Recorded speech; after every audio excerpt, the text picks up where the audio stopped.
como profesional del derecho hemos asistido a un sistema de juicio por jurado novedoso que entiendo ha sido cumplido fielmente como dispone la ley, y por supuesto hemos arribado a una sanción de primera instancia con una condena de 14 años dentro de una escala penal que el mínimo era 10 años y el máximo 20. Y yo sinceramente estoy satisfecho con la labor desarrollada profesionalmente y con la respuesta, en este caso, del Estado de la Justicia. ¿Cuál es el motivo por el cual, existiendo una condena de 14 años de prisión, de cumplimiento efectivo, esta persona, el acusado, el condenado, puede gozar todavía de libertad ambulatoria?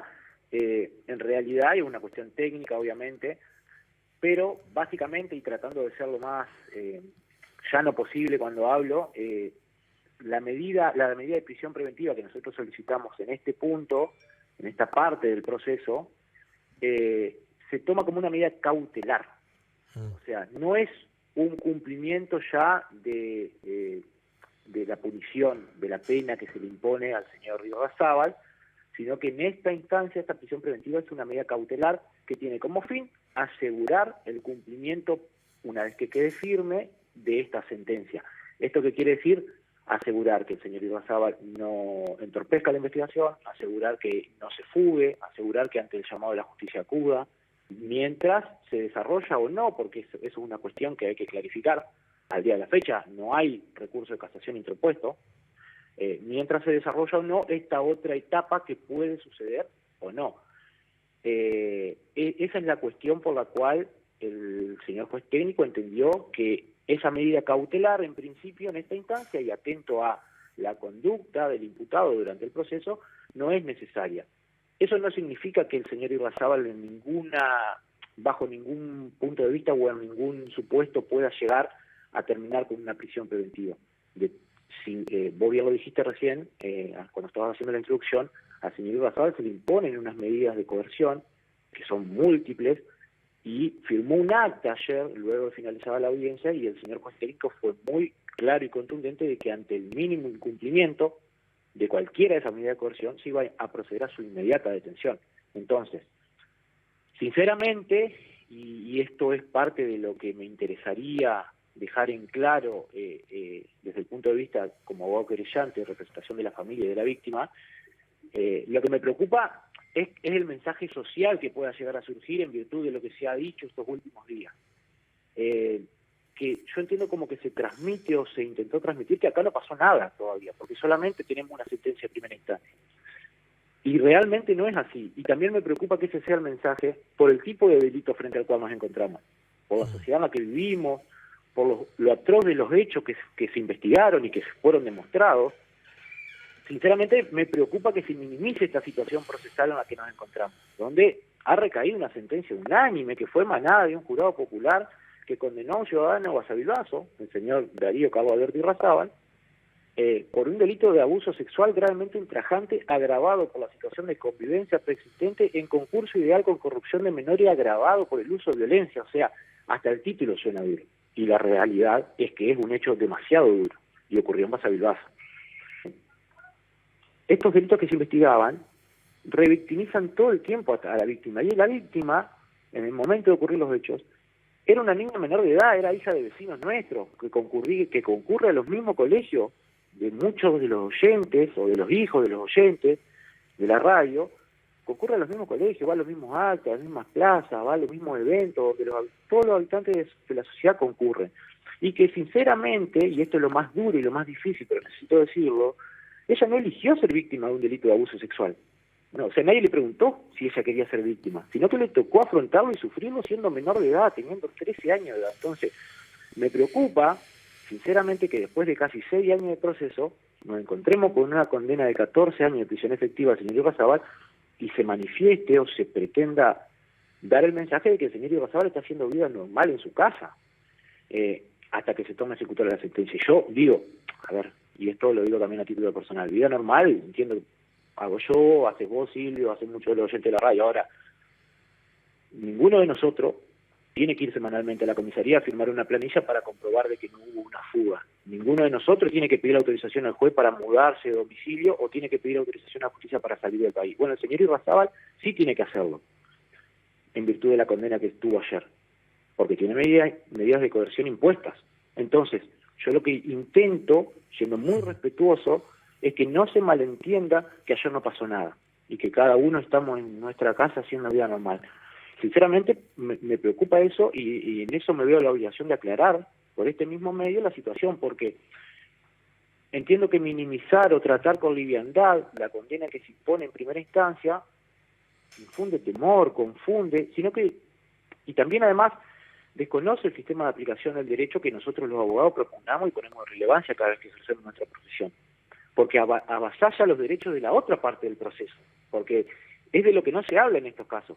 Nosotros escuchamos hablar de las garantías constitucionales, del principio de inocencia, de la defensa en juicio, de la libertad ambulatoria dentro del proceso penal, del sistema de doble instancia, pero nos olvidamos que en la otra punta, del otro lado de la disputa jurídica, también hay gente. Hay una víctima, hay una familia que escucha, que sufre cuando no entiende estas situaciones, que por ahí para los que nos formamos en derecho, los que somos abogados, son entendibles. El hecho de que la prisión preventiva como medida cautelar no se ha dado lugar en esta instancia. Entonces, si a eso le sumamos que se manifiesta desde el rol de abogado de defensor, y esto lo digo con el máximo respeto que le tengo como colega al doctor Alcusin, que está ejerciendo un rol de defensor, de que, lo dice en una parte de la entrevista de ayer, que su función es dilatar lo más posible la cuestión.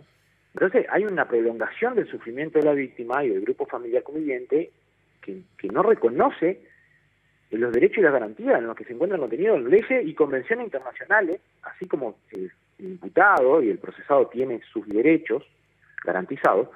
Las víctimas, y las mujeres sobre todo, tienen como, por ejemplo, contenidos en la ley 27.372 de Derecho y Garantía de las Víctimas, en la Convención Belén du Pará, en la ley 26.485 de Protección Integral de Violencia contra las Mujeres, porque acá en este caso particular también tenemos que recordar que las víctimas son una hija y su madre, son dos mujeres.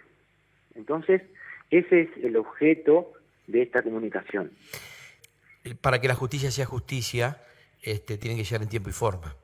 Coincidimos en esto, ¿no? Sí, coincidimos. Han pasado 6 años. Sí. ¿Cuántos años más van a pasar hasta que esto se resuelva? Bueno, esa es otra parte de la que quiero hablar, porque también se manifestó ayer, en la nota que hizo el abogado defensor, a mi entender se hizo una suerte de futurología, porque se habló de años posibles, que yo sé que el ejercicio de la docencia es algo que al doctor Arcusi le apasiona también, igual o más que el ejercicio del derecho, pero, y entiendo que el fulgor y la forma por ahí particular de ser el doctor verborrágica puede haber hecho que haciendo estas manifestaciones lo haya hecho en el buen sentido, pero también tienen una consecuencia del otro lado de esta relación jurídica que digo, cuando se habló de la posibilidad del cumplimiento, en caso de cumplimiento efectivo de esta condena a prisión, que el señor Irrazábal podría salir en el año 2036, que a partir de 2032 podría tener la libertad bajo palabra, que podría haber salidas transitorias en el año 2028, y sinceramente esto es una suerte de futurología que yo no me aventuraría a hacer, porque pueden ocurrir muchísimas cosas. A ver, partiendo de la base de el plazo que puede llevar o no la casación en caso de presentarse. Puede ocurrir que el recurso de casación no se presente y entonces esta condena que sea ejecutoria dentro de 10 días. Puede ocurrir que el recurso de casación se presente y se rechace in limine porque la Cámara considere que tiene algún defecto de forma y quede firme esta sentencia dentro del plazo de 1 mes, de 2 meses. Puede ocurrir que el recurso ingrese, se trate y en 6 meses esté la resolución y no haya otro recurso o no se interponga otro remedio procesal y dentro de 6 meses se toma ejecutoria condena. O puede ocurrir que pase 1 año, que pase 1 año y medio. Sinceramente no podemos aventurarnos, y esto lo digo siendo respetuoso de ambas partes del proceso, porque seguramente el señor Irrazábal, en caso de ocurrir en casación, también va a querer resolver su situación, pero principalmente lo hago pensando en las víctimas. No podemos aventurarnos a decir fechas posibles, porque en el medio pueden ocurrir un montón de cosas, incluso cuando hablamos de la posible salida del señor Irrazábal en caso de que sea efectiva la condena, puede ocurrir que no haya buena conducta, puede ocurrir que cometa otro delito en prisión y en vez de salir en el 2036 salga en el 2050 o en el 2070, no lo sabemos, nos estamos aventurando en esa situación y no es propio, me parece, de esta etapa en la que nos encontramos. Cristian, ¿has tenido contacto con la fiscal después de conocido el fallo? No, sinceramente ayer cuando terminó la audiencia, la fiscal seguramente ocupada por algunas otras causas, lo único que hizo fue saludarnos y bueno, y no hemos hablado, pero bueno, el fallo se ajustó a lo que peticionó la fiscal. Sí. Supongo que según su óptica y según su experiencia debe ser ajustado a derecho, obviamente, porque es lo que ella pidió. Bien. Además de profesional, tu asistencia también ha sido como vecino de Basavilbaso para con la familia. ¿Cómo lo tomó al fallo? Yo digo fallo para que todo el mundo entienda, ¿no es cierto? Pero técnicamente tiene otro nombre, ¿no es cierto? Es el monto, determinó el monto de la pena a cumplir. Exactamente. Ese es el término técnico. Sí. En realidad es una sentencia. Sí. Esto es una sentencia definitiva porque pone fin a la cuestión Bien. en esta instancia y mientras tanto corre el plazo para que pueda ser interpuesto algún otro remedio procesal. Bien. Te preguntaba, ¿cómo fue que lo tomó la familia? Es muy difícil responder esa pregunta porque obviamente no lo tomamos de la misma manera. Por ejemplo, yo desde mi rol profesional, que la familia, porque la familia, cada cuestión que surge de este proceso es una revictimización, es un dolor y es una herida que todavía está abierta y que probablemente siga así por mucho tiempo más. Esto forma parte de lo que muchas veces en doctrina, dentro del derecho penal, se ha hablado de cuál es la función reparadora del derecho penal. En realidad nosotros nos encontramos frente a un derecho penal que es de autor, de acto y no de autor. Esto quiere decir de que lo que se juzga son hechos, delitos y no personas que cometen delitos, más allá de que, bueno, luego de llegado a un veredicto se tienen en cuenta factores de atribución del sujeto que comete el delito, pero lo que no se considera o debería considerar, si no se considera plenamente, es cuál es el daño causado, y no estamos hablando de lo que mencionó ayer el abogado defensor, el código de Hammurabi, el ojo por ojo, diente por diente, nadie habla de eso, sino que sí tiene que haber una función reparadora dentro de la sanción que le corresponde a una persona que comete un delito contra la integridad sexual, porque este delito no fue contra un bien, no contra una casa, un robo, fue contra la integridad sexual de una persona, uno de los bienes jurídicamente protegidos más importantes que tiene la persona, tanto o igual que la vida, por ejemplo. Para cerrar, Cristian, creo que lo charlamos la vez anterior, pero me gustaría que hicieras referencia en esta conversación a lo que representó para vos participar de una instancia penal por juicio por jurado, que es un instrumento nuevo que tiene la justicia entrerriana. Sí, lo hablamos, creo que la perspectiva sigue siendo la misma. Es un proceso nuevo, novedoso para muchos de nosotros. Creo que es la primera vez, estoy seguro que es la primera vez que se juzga a una persona de Basavilbaso y se condena por este tipo de delitos mediante este sistema.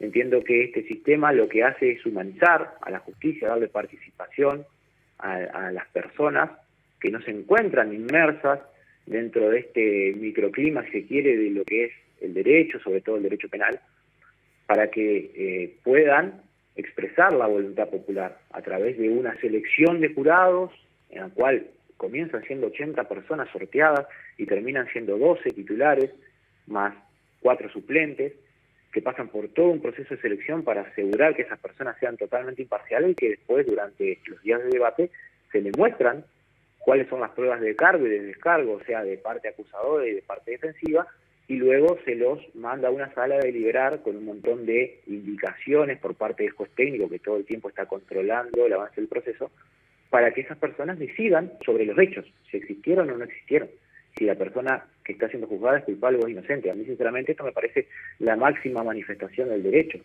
La verdad que estoy muy conforme y contento con que esto se haya aplicado.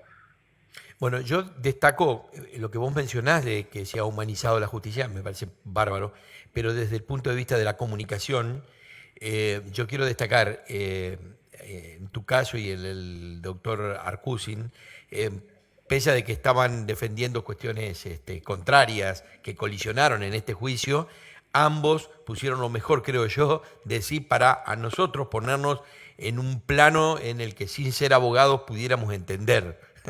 Por supuesto que cada uno dando su punto de vista, ¿no es cierto? En un tema tan delicado en donde por lo menos yo puse mucho cuidado todo este tiempo de no revictimizar a la víctima.